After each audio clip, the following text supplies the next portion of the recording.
Dengan Hari Fitri, rasa akan rindulah kita nak bertarawih semua. Tapi apa pun kita kena raikan juga hari kemenangan selepas kita berpuasa sebulan. Mas. Alhamdulillah. Sebenarnya saya tahun ini walaupun kita dalam keadaan PKPB, lepas tu PKP kan, seronoknya dapat pergi tarawih ni. Berbanding dengan tahun lepas kita kena sembahyang kat rumah.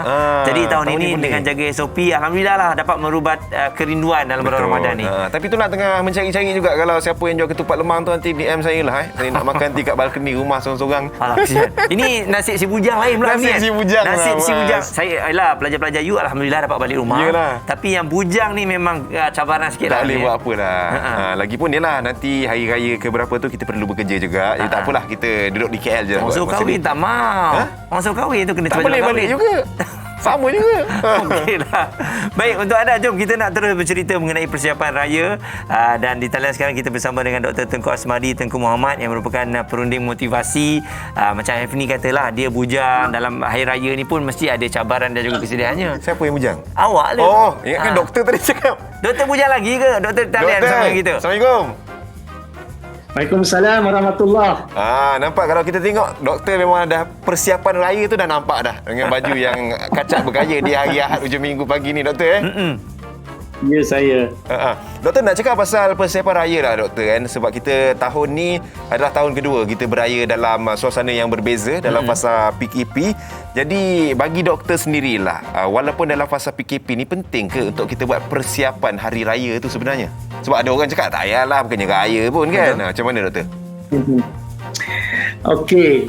Bagi saya, walaupun kita dalam PKP, kita berdepan dengan pandemik, kita tak boleh bergerak bebas dan sebagainya, tetapi kemeriahan untuk menyambut hari raya itu kita kena raikan. Walaupun mungkin kita tak boleh nak rentas sempadan, rentas daerah, tak boleh balik kampung kan, tetapi tetap kita kena raikan dengan sesiapa saja yang mungkin ada bersama-sama dengan kita. Sebab bagi saya PKP bukan penghalang untuk kita bergembira, untuk kita meriahkan hari raya kita. Dan mungkin kita kena lihat dari satu sudut, pada saya lah kan, raya PKP ni akan jadi satu kenangan sepanjang hayat kita, sebab mungkin selepas ini takkan berulang lagi keadaan raya seperti ini. Jadi mungkin 10 tahun akan datang, 20 tahun akan datang, kita cerita dekat anak cucu kita kan. Kita cerita bagaimana ada satu ketika dulu kita beraya dalam keadaan PKP, dalam keadaan pandemik.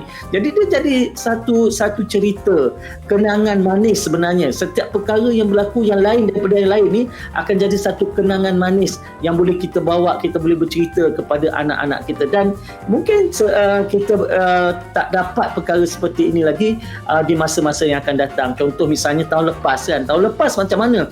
Semua orang di rumah dan baca khutbah raya. Sepanjang umur saya 56 tahun, tak pernah saya berpeluang baca khutbah raya di rumah kan. Itulah kali pertama yang mana dibenarkan. Kenangan sepanjang zaman kan.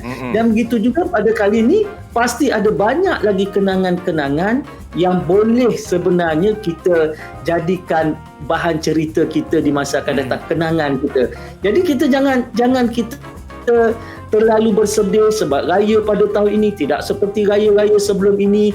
Dan saya percaya setiap musibah, setiap kesedihan, setiap perkara yang berlaku hari ini, dia juga akan berakhir satu hari nanti. Jadi bila kita tak mampu nak mengelak, maka kita terima, kita reda, tapi ia bukan halangan untuk kita membuat persiapan raya, untuk kita berhari raya, untuk kita bersama bergembira. Jangan jadikan itu sebagai satu halangan. Baik, doktor. Kalau kita lihat juga mungkin dari segi semangat, doktor, kita nak hembuskan semangat kegembiraan, semangat perayaan yang sederhana dalam apa yang kita lalui sekarang ni. Mungkin dari segi bila tengok orang yang keluarganya dalam mungkin satu daerah ataupun berdekatan sangat dengan rumah kita, tak ada masalah. Contohnya Hafni yang duduk jauh tak dapat jumpa apa. Benda ni adalah sesuatu yang mematikan semangat kita sebenarnya, doktor. Rasa sedih pula tiba-tiba. Cakaplah macam mana pun ditujukan kat kita. Memang tak ada. Sampai sahabat saya ni, doktor. Contoh, saya ni jadi contoh ni. Edit gambar dia letak dekat highway. Punya rindu nak balik kampung.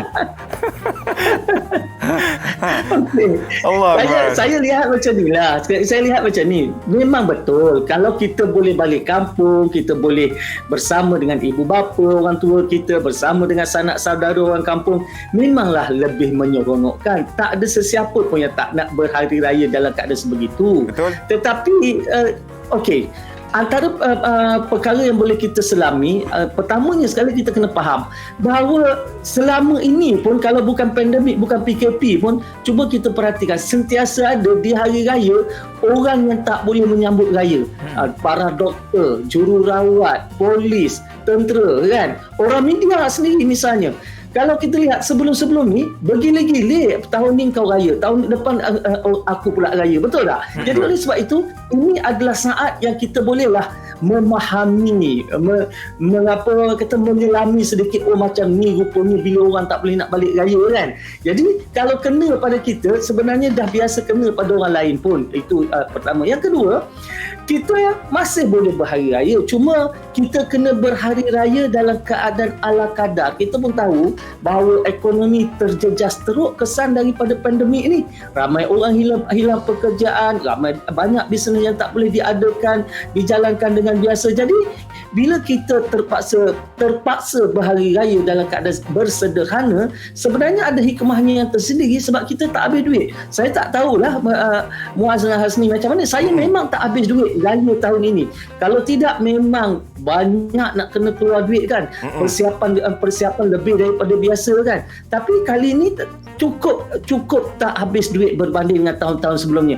Dan ini seiringlah dengan keadaan ramai orang pun memang tak berduit pun untuk terlalu berbelanja pada tahun ini, kan. Tapi walaupun begitu, bukan bermakna kita tak boleh buat persiapan-persiapan yang ringkas. Sekurang-kurangnya kenalah ada sepasang baju baru, kan. Sekurang-kurangnya kalau kita orang lelaki ni, kenalah ada mungkin beli baju Melayu yang baru. Kalau bukan untuk berjalan keluar pun, sekurang-kurangnya nak bergambar, nak berselfie, kan, nak post dekat media sosial kita hari ni hari raya, kan. Kita masih boleh raikan sebegitu. Kena ada sedikit juadah pagi raya, kan. Mesti adalah ketupat sikit, lemang sikit. Kalau kita tak boleh nak buat sendiri pun, carilah sikit, beli dekat mana-mana. Kalau tak boleh beli di kedai pun, beli secara online. Orang sentiasa ada hantar ke rumah, kan. Dan kita juga sebenarnya kita boleh sediakan duit raya. Bila kita tengok raya ni, yang orang nak sangat, kalau terutama anak-anak kita, anak-anak saudara kita, semuanya dia nak duit raya. Kita tak boleh bagi dalam sampul, tak boleh jumpa. Kita boleh jadikan duit raya secara online, kan. Jadi banyak perkara yang boleh dilakukan. Cuma saya nak pesan sikit lah, bila ramai orang tak boleh balik kampung ni, orang kampung, mak ayah kena beri sokongan moral lebih sikit kepada mereka yang tak boleh balik ni. Bagi sokongan moral lebih daripada biasa. Contohnya misalnya, beritahu mak ayah bila telefon, mak ayah mainkan peranan. Jangan mak ayah pula terlalu menunjukkan kesedihan, menangis sebab anak tak boleh nak balik raya. Lagilah hibur anak yang di perantauan dan sebagainya. Tetapi mak ayah dan saudara mara, orang kampung, adik-beradik, beri sokongan. Tak apa, kami walaupun jauh di mata tapi dekat di hati. Walaupun kita ni tak dapat beraya bersama-sama, tetapi insya-Allah kemeriahan tetap ada. Jadi bila mak ayah saudara mara yang di kampung, yang mana kita tak boleh balik, tetapi mereka berikan sokongan, sejuk sikit hati kita. InsyaAllah, doktor. Itulah, betul lah doktor cakap tu, doktor, kan. Kalau tak, kita ni macam jiwa nak memberontak. Alamak, nak kena balik, nak kena jumpa mak. Tapi itu tak boleh lah, kan. Doktor, mungkin ada sedikit nasihat nak dikongsikan menjelang hari raya ni untuk rakyat Malaysia. Yalah, kita tahu kita ada kawasan yang fasa PKP, PKPB, PKPP, kan, dengan SOP-nya untuk berhari raya, doktor. Saya pesanlah, sebab kita tengok kes sejak akhir-akhir ni memang sudah semakin meningkat sampai 4,000 lebih kes, dan juga adanya virus varian yang baru yang daripada India, daripada South Africa, Afrika Selatan dan sebagainya. Maka kita kena perhatikan bahawa kita jangan rasa selesa, kita jangan ingat bahawa kita ni kebal, kita jangan ingat bahawa kita ni tak kena. Tetapi kita kena faham bahawa musuh yang tak nampak ni ada di mana-mana. Dan kadang-kadang kita mungkin pergi ke berjumpa rakan-rakan kita, saudara mara kita yang nampak sihat tetapi mereka mungkin seorang pembawa virus dan kita mungkin badan kita tak sekuat mereka. Jadi oleh sebab itu jaga SOP, jangan lupa pakai mask, jangan lupa bawa hand sanitizer, jangan lupa untuk mempraktikkan penjarakan sosial ya. Kita kena serius. Benda ni kita kena serius. Macam kita selalu kita pakai hashtag kita jaga kita. Maknanya raya ni amalkan kita jaga kita tu betul-betul sebab kita tak nak betul-betul tak nak misalnya selepas raya tiba-tiba kes berganda-ganda sehingga kan kita kena betul-betul PKP yang lebih serius sehingga kan kita tak boleh bergerak ke mana-mana dan ini akan melumpuhkan lagi ekonomi kita. Sebab antara nyawa dengan ekonomi maka kita terpaksa utamakan nyawa dulu. Jadi sebab itulah maka supaya kita semua tak terjejas maka kita jaga kita kena serius dengan perkara ni. Jangan main-main sebab kita pun belum semua orang dapat peluang untuk divaksinkan lagi. InsyaAllah kalau kita betul-betul serius, kita dapat sama-sama atasi masalah ini bersama-sama. InsyaAllah. Terima kasih doktor. Sudi berkongsi dengan kita pagi-pagi hujung minggu ni doktor. InsyaAllah. Dengarnya kat depan rumah tengah bakar lemang semua tu Dan kebetulan saya ni rumah atuk dan opahnya kebetulan sebelum raya dia menyewa rumah di sebelah betul-betul rumah saya. Dekat-dekat lah. Alhamdulillah meriah juga lah raya doktor.